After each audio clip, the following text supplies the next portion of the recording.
Hello दोस्तों, मैं हूं शिवराज सिंह। स्वागत है आपका मेरे channel history with Shivraj Singh में। दोस्तों, आज की वीडियो में हम लोग पढ़ेंगे मौर्य काल की अर्थव्यवस्था के बारे में। ठीक है, तो चलिए शुरू करते हैं। देखिए, आज का टॉपिक है अपना मौर्यकालीन आर्थिक जीवन। ये किस तरह था उसको हम लोग इस वीडियो में पढ़ेंगे। ठीक है, तो चलिए शुरू करते हैं। आप वार्ता, ठीक है, वार्ता के बारे में तो आपने पीछे के वीडियो में भी पढ़ा है। ठीक है ना। वार्ता मतलब हो गया कृषि, पशुपालन, व्यापार। ठीक है, ये सभी इसमें आ जाते हैं। अब देखिए, मौर्यों ने मिश्रित अर्थव्यवस्था अपनाई थी। ठीक है, मिश्रित अर्थव्यवस्था अपनाई थी। इसके अंतर्गत कृषि व्यवसाय व व्यापार की प्रगति हुई। ठीक है, किसकी? कृषि व्यवसाय की और व्यापार की प्रगति हुई, और जिसके कारण मौर्य युग की आर्थिक संपन्नता बढ़ी। ठीक है, अर्थशास्त्र से कृषि व्यवस्था पर महत्वपूर्ण प्रकाश पड़ता है। राज्य कृषि पर नियंत्रण रखता था। ठीक, आप देखिए, चलिए कृषि से प्रारंभ करते हैं। कृषि को आप देखिए किस तरह कृषि होती थी, क्या व्यवस्थाएं थी। देखिए, मौर्य काल में कृषि अधिकांश जनता के जीवन का आधार थी। ठीक है, ज़्यादा संख्या में लोग कृषि का कार्य करते थे। भूमि राजा तथा कृषक दोनों के अधिकार में होती थी। ठीक है, किसके अधिकार में थी? राजा और कृषक दोनों के अधिकार में थी। कृषक युद्ध तथा अन्य राजकीय कर्तव्यों से मुक्त रहने के कारण अपना सारा समय खेतों में ही लगाते थे। ठीक है, अब सोचिए, जैसे मान लीजिए बगल में युद्ध भी हो रहा है, सैनिक अपना काम कर रहे हैं और किसान जो है वो अपना काम कर रहा है, जुताई कर रहा है, बुआई कर रहा है। मौर्य काल में सभी प्रकार की फसलों का उत्पादन होता था। अर्थशास्त्र में धान की फसल को सर्वोत्तम माना, जबकि गन्ने की फसल को निकृष्टतम बताया गया है। ठीक है, किसकी फसल को सर्वोत्तम माना गया है? धान की फसल को सर्वोत्तम माना गया है। ध्यान दीजिएगा कि क्वेश्चन में एग्जाम में आता है, और जबकि गन्ने की फसल को खराब माना गया है, सबसे खराब माना गया है। चाणक्य के अर्थशास्त्र में एक वर्ष में 3 फसलों के लगाए जाने का वर्णन मिलता है। ठीक है, कौन कौन है? देखिए, हैमन जो रबी की फसल है, ग्रीष्मिक खरीफ की फसल, केदार, ठीक है, यानी जायक फसल। ये 3 फसल जो है चाणक्य अर्थशास्त्र में हमें पता चलता है। आगे देखिए, राजकीय भूमि पर सीताध्यक्ष दासों, कर्मकारों और कैदियों की मदद से कृषि कार्य करवाता था। राज्य कुछ जमीन बटाई पर भी किसानों को देता था। किसान अपनी उपज का 1/6, ठीक, और 1/6 से 1/4 भाग तक भूमि कर राज्य को देते थे। मेगस्थनीज लिखता है कि भूमि का अधिकांश भाग सिंचित था। कुछ पदाधिकारी नदियों का प्रबंध रखते थे ताकि उनसे पानी ठीक से जो है नहरों द्वारा खेतों को पहुंचाया जा सके। अर्थशास्त्र में पता चलता है कि सिंचाई की 4 विधियां थी। ठीक है, कौन कौन सी? हाथ द्वारा, कंधों पर पानी ले जाकर, मशीन द्वारा, तथा नदियों, तालाबों आदि से पानी निकालकर। ठीक है, ये आपकी 4 विधियां हो गई जिससे कि खेतों में पानी दिया जाता था। सिंचाई की सुविधा के लिए चंद्रगुप्त मौर्य ने सौराष्ट्र प्रांत में सुदर्शन झील का निर्माण करवाया था। ठीक है, रुद्रदामन के जूनागढ़ लेख में हमें पता चलता है कि इस झील के निर्माण का कार्य चंद्रगुप्त के राज्यपाल पुष्यगुप्त वैश्य ने प्रारंभ करवाया था। ठीक है, तथा अशोक के राज्यपाल तुषास्प ने इसे पूरा कराया था। ठीक है। और कुछ किताबों में दोस्तों मिलता है कि जो है चंद्रगुप्त का जो राज्यपाल पुष्यगुप्त वैश्य था, इसने जो है इस झील का निर्माण कराया था और इसकी जो मरम्मत कराया था वो अशोक के राज्यपाल तुषास्प ने कराया था। ठीक है, कुछ किताबों में इस तरह मिलता है। अच्छा, आगे देखिए, चारागाह के साथ साथ वन भी थे जिन पर राज्य का अधिकार था। कुप्याध्यक्ष, ठीक है, वन संपत्ति की देखभाल करता था। अर्थशास्त्र में वनों की विभिन्न श्रेणियों का उल्लेख है। पशुवन में जंगली जानवर रहते थे। मृगवन पालतू पशुओं के लिए था। द्रव्यवन में आर्थिक महत्व वाले लकड़ी, खान इत्यादि थे। हस्तीवन में हाथी पाए जाते थे जो युद्ध के काम में आते थे। इस समय उत्तरी काली पालिश वाली मिट्टी के बर्तन, ठीक है, NBPW, ध्यान दीजिएगा, एग्जाम में पूछा जाता है, भी बनाए जाते थे जिनकी उच्च वर्ग में बहुत अधिक मांग थी। इस समय के भवनों में पक्की ईंटों का उपयोग किया गया है। ठीक है। अब देखते हैं व्यापार वाणिज्य कैसा था। मौर्य काल में व्यापार व्यवसाय की उन्नति हुई। व्यवसाय व उद्योग धंधे काफी विकसित अवस्था में थे। ठीक। मेगस्थनीज के अनुसार एस्ट्रोनोमोई नामक पदाधिकारी सड़कों की देखभाल करते थे तथा दूरी निर्देशित करने के लिए 10 स्टेडिया की दूरी पर एक पत्थर स्थापित कर देते थे। आज भी आप देखते होंगे 1-2 किलोमीटर पे वो पत्थर लगे होते हैं। ठीक है। अर्थशास्त्र में चीनी रेशम का उल्लेख किया गया है। पुरातात्विक साक्ष्यों से अंतर्देशीय व्यापार का भी प्रमाण मिलता है। राज्य की तरफ से बाजार निर्धारित किए गए थे।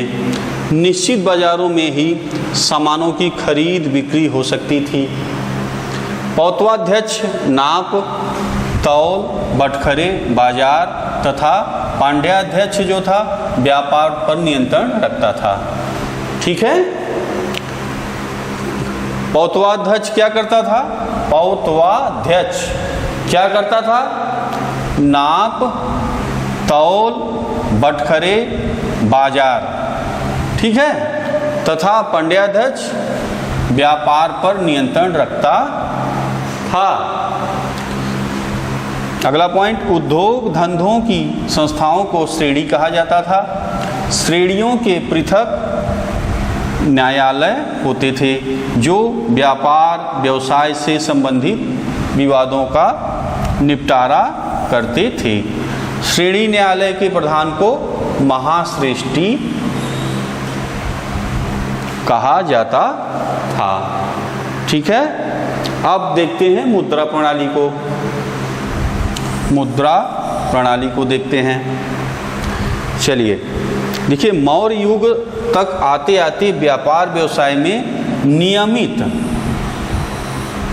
नियमित सिक्कों का प्रचलन हो चुका था।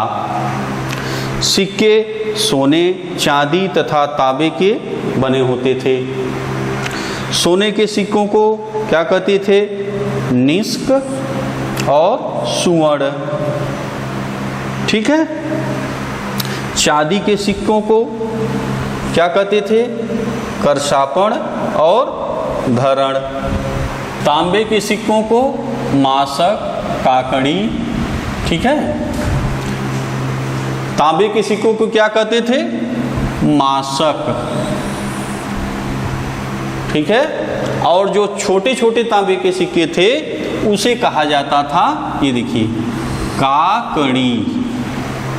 ठीक है। छोटे सिक्कों को कहा जाता था। ये सिक्के शासकों, सौदागरों और निगमों द्वारा प्रचलित किए जाते थे तथा इन पर स्वामित्व सूचक चिन्ह लगाए जाते थे। उत्तर प्रदेश तथा बिहार से बड़ी संख्या में प्राप्त चांदी के सिक्के आहत सिक्कों में से अधिकतर मौर्य काल के ही हैं। मौर्यकालीन सिक्के मुख्यतः चांदी और तांबे में ढाले गए हैं। ठीक है, मौर्यकालीन सिक्के किस में ढाले गए हैं? मुख्यतः चांदी और तांबे में ढाले गए हैं। प्रधान सिक्का पर्ण होता था। प्रधान सिक्का क्या होता था? पर्ण। पर्ण के बारे में आपने पीछे पढ़ा है ना। पर्ण में ही जो है 48,000 पर्ण जो है मंत्री की जो है दिया जाता था। ठीक है, उनको तनख्वाह मिलती थी। ठीक है, पर्ण में ही 48,000 पर्ण। आपने पीछे का वीडियो अगर देखा होगा तो आपको याद होगा। ठीक है, जिसे पर्ण को रुपये रूप, ठीक है, भी कहा गया है। अर्थशास्त्र में राजकीय टकसाल का भी उल्लेख मिलता है, जिसका अधीक्षक लक्षणाध्यक्ष होता था। ठीक है, इन नामों, ये सब जो नाम मिल रहे हैं ध्यान दीजिएगा, एग्जाम में पूछा जाता है। ठीक है, लक्षणाध्यक्ष होता था। मुद्राओं का परीक्षण करने वाला अधिकारी रूप दर्शन कहा जाता था। अब देखिए व्यापारिक मार्ग को देखिए। मौर्य युग में 4 प्रमुख मार्ग थे। कौन कौन से मार्ग थे? देखिए, पहला मार्ग पाटलिपुत्र से पुरुषपुर व ताम्रलिप्ति जो पश्चिम बंगाल में, ठीक है, तक सबसे महत्वपूर्ण मार्ग, जिसे उत्तरापथ कहा जाता था। दूसरा मार्ग पश्चिम में पाटन से पूर्व में कौशाम्बी के निकट उत्तरापथ से संबद्ध था। तीसरा मार्ग उत्तर में श्रावस्ती से दक्षिण में प्रतिष्ठान तक का मार्ग, ये तीसरा मार्ग था। चौथा मार्ग देखिए कहाँ से कहाँ तक था? पश्चिमी तट भड़ौच से मथुरा तक, जिसके मार्ग में उज्जैनी भी पड़ता था। ठीक है, ये आपका हो गया चौथा मार्ग। ठीक, मार्ग के बारे में आपको जानकारी हो गई। अब एक जो महत्वपूर्ण मार्ग था उस पर जो है हम लोग डिटेल में चर्चा कर लेते हैं। वो कौन था? वो था उत्तरापथ। ठीक है, ये मौर्य काल का बहुत ही महत्वपूर्ण मार्ग था। मेगास्थनीज ने अपनी पुस्तक इंडिका, ठीक है, में उत्तरापथ का वर्णन किया है।